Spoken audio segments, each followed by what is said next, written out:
The city of Corvallis, situated in central western Oregon. Over 5,000 people lived here in 1920. 100 years later, in 2020, there were over 58,000 people living here. Corvallis is known for being the home of Oregon State University and has a workforce that is among the highest educated in the Northwest. Corvallis is just alongside the Willamette River, a vital thread in the tapestry of the Willamette Valley. Less visible is the historical importance of the river. Native Americans relied upon the river's bounty. Later, mills, ferries, and towns depended on the river as a source of power and the primary means of transportation in the valley. Now we join two residents who lived in Corvallis in the 1920s as they pay a visit to the Buren Bridge, a landmark which has importance for each of them.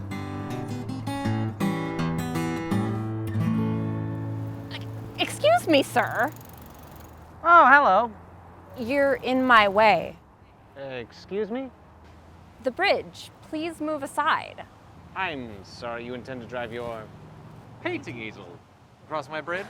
No, I intend to paint the scene, which includes your bridge. C.B. McCullough, ma'am. Mac to my friends.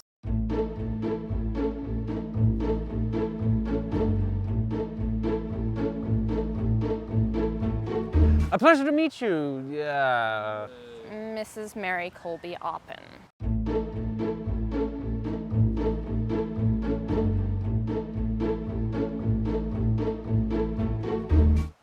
Delighted. One side, please. Oh, very nice. Thank you, but it's not done quite yet. Of course, of course. And why paint this particular bridge? Don't you mean your bridge? I'm glad you see enough appeal in it to feel the need to paint the bridge. Bridges should be built economically and efficiently, yes, of course, but they should also display beauty. Don't you think, Mrs. Oppen? I have multiple reasons to choose to paint this bridge, Mr. McCullough. Women had just won the right to vote in the November 5th, 1912 general election. With the help of a newly enfranchised female electorate voting for the very first time, the November 22nd bond measure passed to build this very bridge. And it was later completed in 1913. Did you know that it cost $63,000? A tremendous amount of money in 1913. Oh, yes, that was a lot of money. Also, for me, Mr. McCullough, this bridge holds personal meaning. Oh?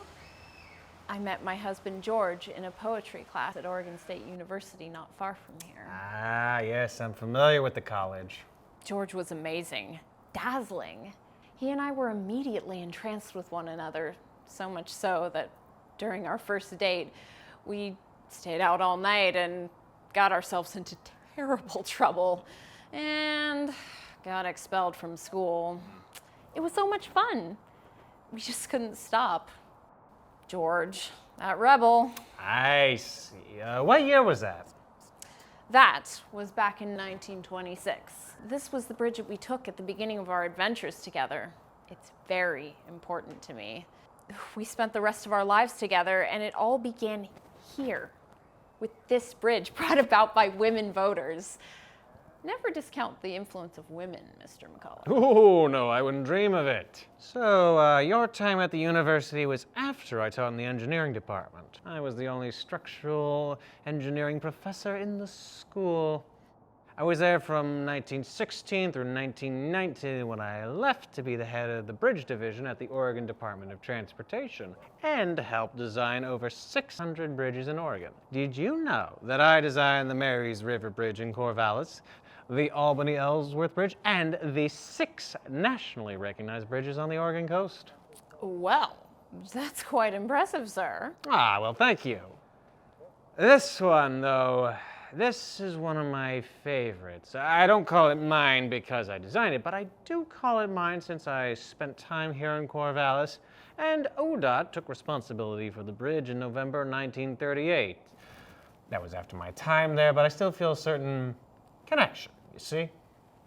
Were you rebel, Mr. McCullough? Me? Ooh, no, I dare say I was not. And please, call me Mac. Shame. Poetry? No, I had a mind for engineering and law.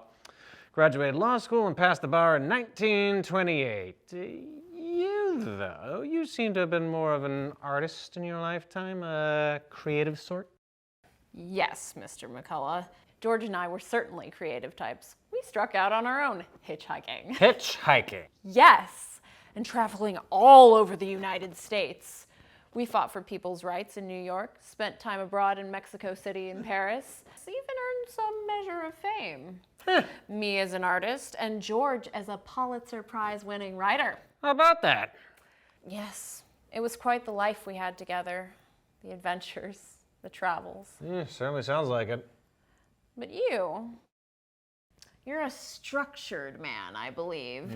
You follow the rules, draw straight lines on your drafting table, and always know your facts.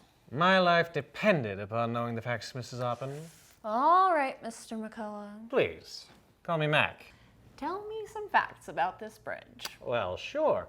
I did design one like it, the Umpqua River Bridge in Reedsport. That also utilized a swing span truss design, and although mine wasn't pin connected like the Van Buren Bridge, that was a feat. You know the story. Do tell me the story. I'm entranced. Yes, I see.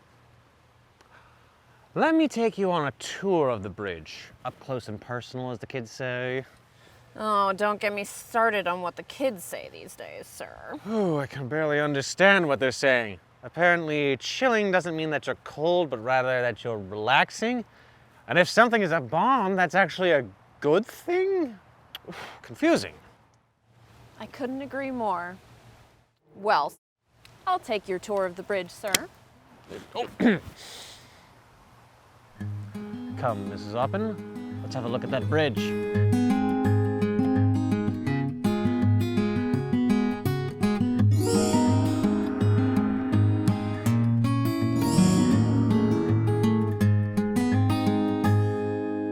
Did you know that near here is a monument to the ferries that crossed the river before the bridge was built? No, I did not know that. Yes, and it used to cost 50 cents to cross the river and 35 to return. Along with passengers, the ferries also carried horse-drawn wagons and livestock. A ferryman's report from March of 1905 included 2,510 persons with teams, 53 goats, 142 horses, 18 cattle, and 106 sheep.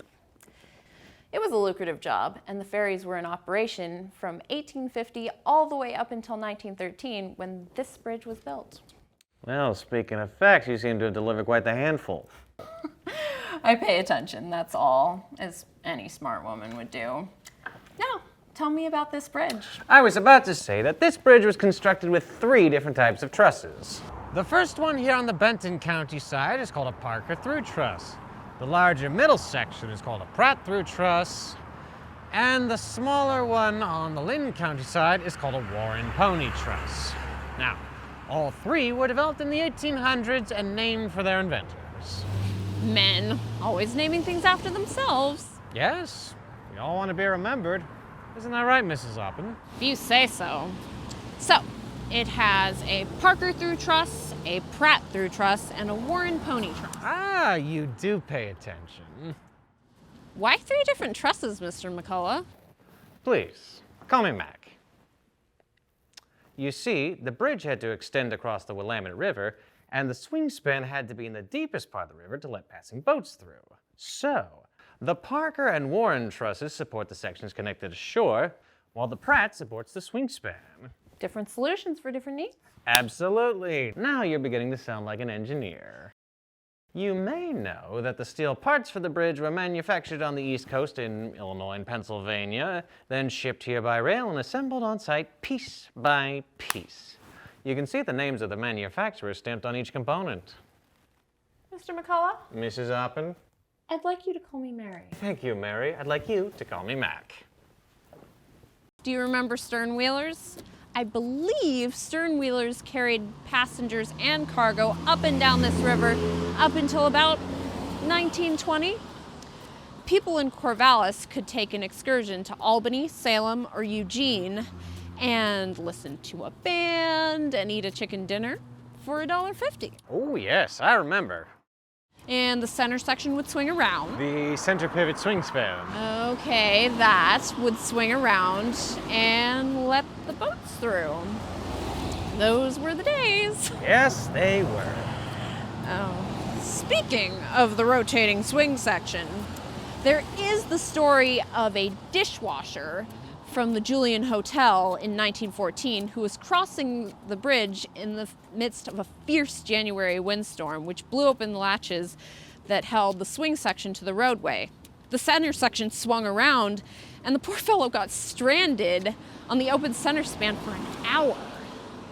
He had to be rescued by a crew of boatmen who somehow engaged the mechanism and closed the bridge.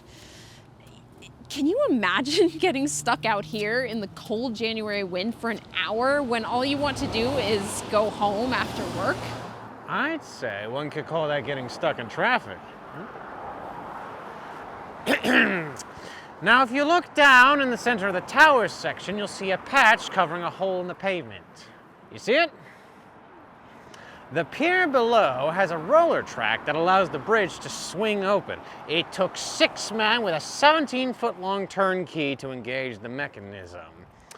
Once open, the swing span provided 102 feet of clearance for river traffic. All told, it took about an hour to open and close the bridge. Interesting. And what a lot of work for those men. Now, there are 3 components to a bridge, right? Mr. McCullough? Mary? Why do people now want to remove this bridge? Well, that's a good question. So many good things associated with this bridge. It's very historic and beautiful to look at. And to paint? Yes, and beautiful to paint. Well, many of the functions the bridge performed are no longer needed. Stern wheelers don't travel this river anymore. But it's a marvel and a beauty all in one. So many people, like myself and George, have personal reasons to enjoy the bridge even when we're not crossing it at the moment. And there's so much more history to it. As you said, it's been here since 1913 and still stands today. It's not just steel and wood. For that matter, it's not just a bridge. It keeps us connected in so many ways, not just across the river, but connected to our past, connected to our memories, and to the value of great engineers who were here at the time, like yourself. Well, it is only a single-lane bridge now and considered a bit narrow for large trucks. Plus, they want something more earthquake resilient, and rightly so. And without stern wheelers, there's no real need for the bridge to open. Now, some citizens want to move the bridge downstream where it could be a separated pedestrian bicycle bridge. Wouldn't that make a nice addition to the downtown? Have you written a poem about the bridge yet? Well, sir, you just let me finish my painting of it, and then I'll put some thought into that poem. Can't wait to hear it. Well, you'll just have to. See those strange vehicles of the future crossing the bridge? Yes, no horses. Some of them don't even burn gasoline. It's the oddest thing. Yes, astounding. Welcome to the future, Mary. Electric cars. The distant future, for us, at least. It's exciting and scary all at the same time. That feeling is how we know progress is being made. Let's just hope that people are wise enough to recognize the importance of the bridge, as you say, as a connection to our memories, our past, and a sense of who we are in this little town of Corvallis. Our bridge is in their hands. Yes, that is my point exactly. Your point is well made, Mr. McCullough. We'll just have to leave our bridge to them. Yes, we will. Suppose I should like to get back to my painting now. Or perhaps you and George will be off on another adventure?